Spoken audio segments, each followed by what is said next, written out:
السلام علیکم ورحمۃ اللہ وبرکاتہ۔ اعوذ باللہ من الشیطان الرجیم، بسم اللہ الرحمن الرحیم۔ قال لا یأتیکما طعام ترزقانہ الا نبأتکما بتأویلہ قبل ان یأتیکما ذلکما مما علمنی ربی انی ترکت ملۃ قوم لا یؤمنون باللہ وهم بالآخرۃ هم کافرون واتبعت ملة آبائي إبراهيم وإسحاق ويعقوب ما كان لنا أن نشرك بالله من شيء ذلك من فضل الله علينا وعلى الناس ولكن أكثر الناس لا يشكرون۔ محترم سامعین کرام، سورہ یوسف سورہ نمبر 12 اور اسی سورت سے بھی آپ کے سامنے آیت نمبر 37 اور 38 یعنی 37-38 یہ دو آیات آپ کے سامنے تلاوت کی گئی۔ سامعین کرام، اللہ تبارک و تعالیٰ نے ذکر فرمایا کہ جب سیدنا یوسف علیہ السلام کو جیل میں بھیجا گیا تو آپ کے ساتھ دو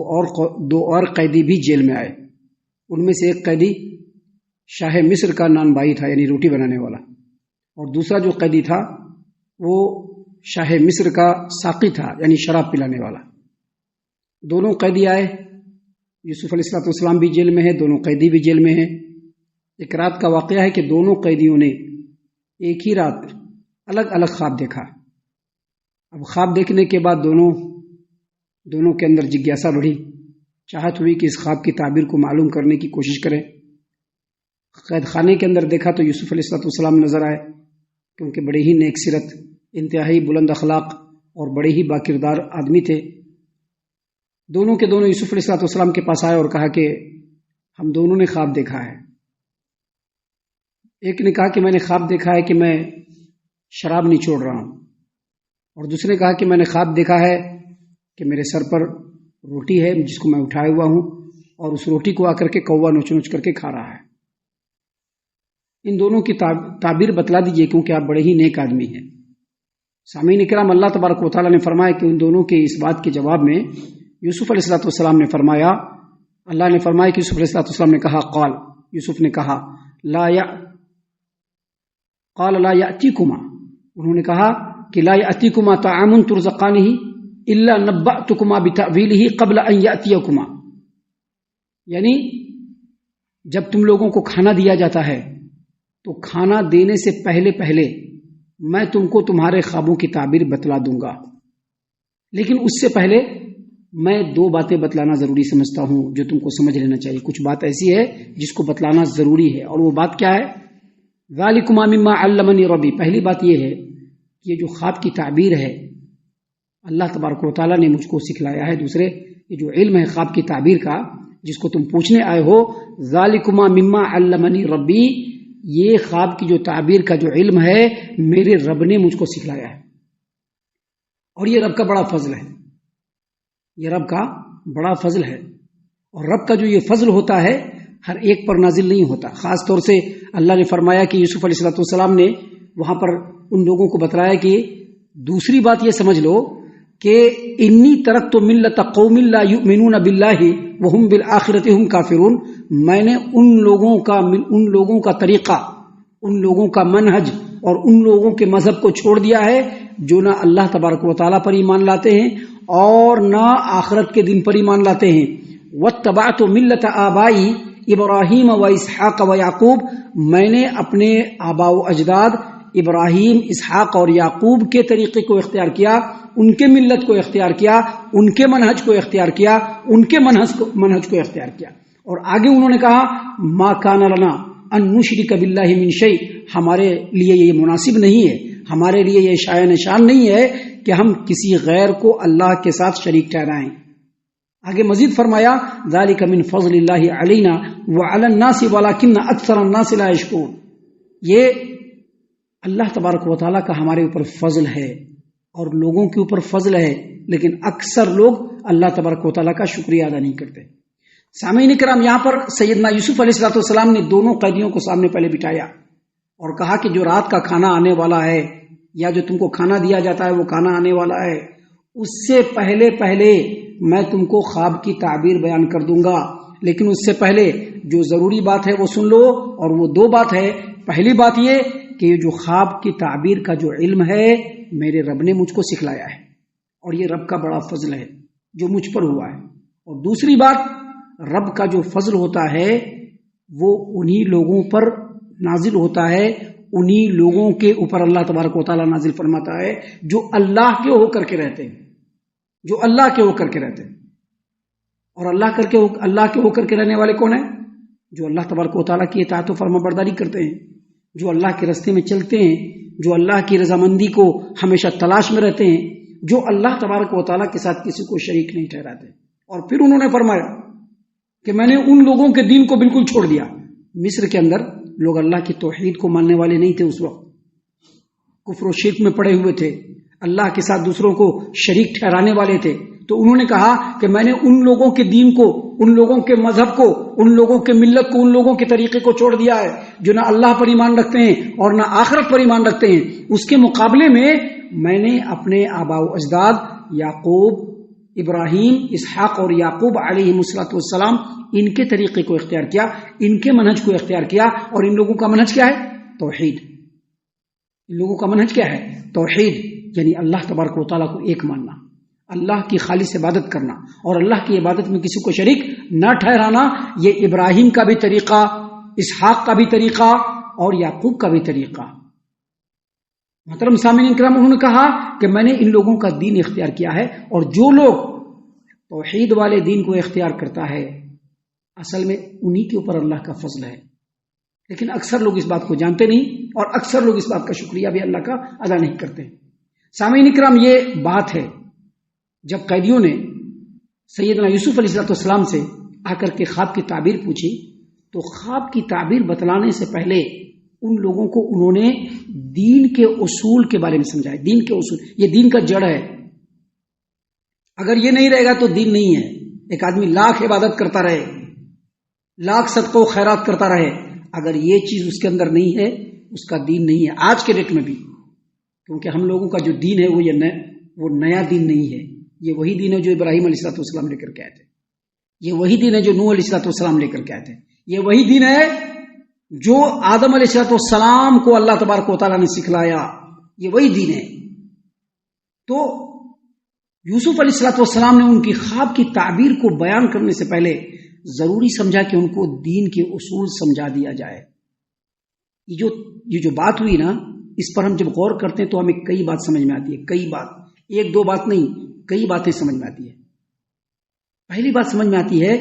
کہ یوسف علیہ السلام سے ان لوگوں نے خواب کی تعبیر پوچھی تو انہوں نے پہلے ان کو دین کے اصول سمجھائے۔ اس کا مطلب یہ ہے کہ دعوت و تبلیغ کا جو بہترین موقع ہوتا ہے وہ موقع وہی ہوتا ہے جب سامنے والا سننے کے لیے ریڈی ہو۔ سامنے والا سننے کے لیے ریڈی ہو نا، تو یہ اصل میں دعوت و تبلیغ کا طریقہ ہے۔ ابھی وہ دونوں قیدی خواب کی تعبیر پوچھنا چاہتے تھے، اور جو بتاتے تو وہ سننے کے لیے بالکل ریڈی تھے، تیار تھے۔ یوسف علیہ السلام نے اس موقع کو غنیمت جانا اور پہلے ان کو دین کی اصول دین کی دعوت دی، توحید کی دعوت دی، اور اس کا بھرپور فائدہ اٹھایا۔ اگر پہلے خواب کی تعبیر بیان کر دیتے، بعد میں ان کو سمجھانے کی کوشش کرتے، تو شاید وہ سنتے نہیں، یا سنتے تو دلچسپی سے نہیں سنتے۔ لیکن پہلے بتلایا، اس کا مطلب یہ ہے کہ جب سامنے سننے والا سننے کے لیے ریڈی ہو تو اس وقت جو تبلیغ ہوتی ہے وہ اصل میں بہت ہی مؤثر اور کارگر ہوتی ہے۔ یہ جو پوری بات ہوئی، اس پر ہم جب غور و فکر کرتے ہیں تو دوسری بات جو ہم کے سمجھ میں آتی ہے وہ یہ کہ ایسے اتار چڑھاؤ یوسف علیہ السلام کی زندگی میں اس سے پہلے بہت بار آئے تھے، لیکن کبھی بھی یوسف علیہ السلام نے اس انداز میں تبلیغ نہیں کی۔ اس سے کیا پتہ چلتا ہے کہ ممکن ہے کہ یہ وہی زمانہ ہو جس زمانے میں اللہ تبارک و تعالیٰ نے یوسف علیہ السلام کو نبوت کے منصب پر فائز کیا اور نبی بنا دیا۔ تیسری بات، ان تمام باتوں پر غور و فکر کرنے کے بعد جو ہمیں سمجھ میں آتی ہے وہ یہ کہ یوسف علیہ السلام نے جب ان کو تبلیغ کیا، توحید کی دعوت دی، دین کے اصول سمجھائے، تو اس درمیان سیدنا ابراہیم علیہ السلام، سیدنا یعقوب علیہ السلام، سیدنا اسحاق علیہ السلام، ان تینوں کا نام لیا۔ اس کا مطلب یہ ہے کہ یہ جو بزرگ لوگ ہیں ان کے بارے میں مصر کے لوگ بھی جانتے تھے، اور وہاں پر ان کی شہرت تھی، اور یہ نیک شہرت تھی، اس لیے بیان کیا۔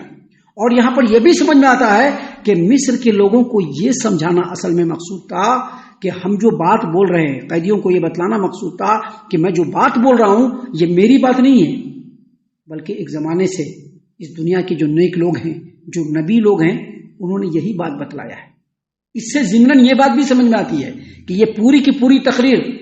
مکہ کے اندر نبی صلی اللہ علیہ وسلم کی زبان مبارک سے مکہ والوں کے سامنے ہو رہی ہے، لہذا مکہ والوں کو بھی یہ بتلانا مقصود ہے کہ محمد عربی صلی اللہ علیہ وسلم جو توحید کی دعوت لوگوں کے سامنے پیش کر رہے ہیں، یہ توحید کی دعوت یہ کوئی نئی بات نہیں ہے۔ مکہ والے اپنے آپ کو ابراہیم علیہ السلام کا پیروکار کہتے ہیں، لیکن اس کے باوجود مختلف قسم کے شرک و بدعات اور خرافات میں مبتلا ہیں۔ یہ ابراہیم علیہ السلام کا دین نہیں، بلکہ ابراہیم علیہ السلام کا دین وہی دین ہے جو پیارے رسول صلی اللہ علیہ وسلم مکہ والوں کے سامنے پیش کر رہے ہیں۔ ان تمام باتوں سے یہ بات بھی سمجھ میں آتی ہے،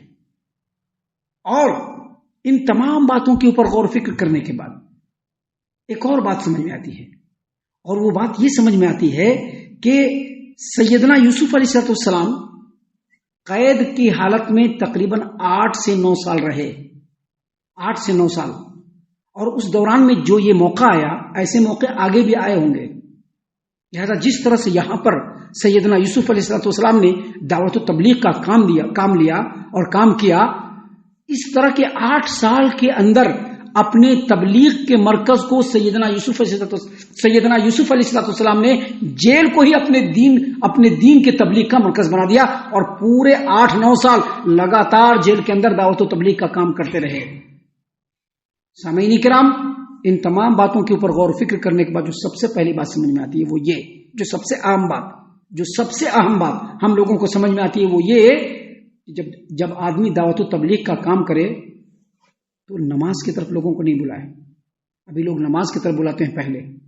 ابھی اس کا دین کیا ہے، اس نے اللہ کو سمجھا ہے یا نہیں سمجھا ہے۔ نماز کی طرف تو سیکنڈری ہے، بعد میں بلانے کا ہے، پہلے ان کو دین کے اصول کی دعوت دینی کہ اللہ کے علاوہ کوئی عبادت کے لائق نہیں۔ اللہ نے جو دین نازل کر دیا ہے اصل میں اسی کی پیروی کرنا، یہ اصل مسلمانوں کے اوپر حق ہے۔ ابھی ہمارے سماج و معاشرے میں کیا ہوتا ہے، توحید کے بارے میں تو کوئی جانتا نہیں ہے، شرک سے کیسے بچنا ہے کوئی جانتا نہیں ہے، محمد عربی صلی اللہ علیہ وسلم کا جو مقام ہے اس کی تو کوئی پہچان نہیں ہے، بس لوگوں کو نماز کی طرف بلایا جاتا ہے۔ نتیجہ یہ نکلا کہ لوگ اپنے اپنے گھر کو، اپنے اپنے محلے کو، اپنے اپنے باپ داداؤں کو دیکھ کر کے عبادت کرتے ہیں۔ اب وہ عبادت کر رہے ہیں، ان کو پتہ نہیں کہ عبادت اللہ کی طرف سے نازل کیا ہوا ہے یا نہیں ہے۔ ابھی جو عبادت کر رہے ہیں ان کو پتہ نہیں کہ جو عبادت کر رہے ہیں یہ محمد عربی صلی اللہ علیہ وسلم نے بتلایا ہے یا نہیں۔ تو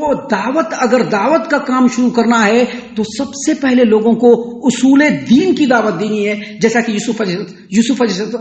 علیہ السلام نے سب سے پہلے ان کو بتلایا کہ میں اس دین کی پیروی کر رہا ہوں جس کو ابراہیم لے کر کے آئے تھے، میں اس دین کی پیروی کر رہا ہوں جس کو اسحاق لے کر کے آئے تھے، میں اس دین کی پیروی کر رہا ہوں جس کو یعقوب لے کر کے آئے تھے۔ میں اپنے باپ دادا کے دین پر چلنے والا نہیں، یا لوگوں کو دیکھ کر کے چلنے والا نہیں، بلکہ جو ہمارے رب نے پیغمبروں پر نازل کیا، نبیوں پر نازل کیا، میں اس کی پیروی کرنے والا ہوں۔ آج بھی لوگوں کو یہ بتلانا چاہیے کہ دیکھو، لوگوں کو دیکھ کر کے عبادت مت کرو، دیکھو قوم کو دیکھ کر کے عبادت مت کرو، دیکھو اپنے گھر کے لوگوں کو دیکھ کر کے عبادت مت کرو، دیکھو اپنے باپ داداؤں کے طریقے کو دیکھ کر کے عبادت مت کرو، بلکہ عبادت اس طرح سے کرو جس طرح سے محمد عربی صلی اللہ علیہ وسلم نے لوگوں کو بتلایا ہے، جیسا کہ اللہ نے اپنے نبیوں پر نازل کیا ہے۔ پہلے اصول دین کی تعلیم دو، پہلے اصول دین کی دعوت دو۔ جتنے بھی علماء ہیں، دعات ہیں، اس دین کے تبلیغ میں جو لوگ بھی سرگرم ہیں، ان کے لیے بھی یہاں پر سب سے بڑی نصیحت یہ ہے کہ دعوت و تبلیغ کا کوئی موقع اگر ہاتھ آئے تو پہلے لوگوں کو اصول دین کے بارے میں سمجھاؤ، باقی باتیں بعد کی ہے۔ ابھی اصول دین کو سمجھا نہیں، وہ نماز پڑھنے لگا، اس کی نماز قابل قبول ہے یا نہیں اس کو خود پتہ نہیں۔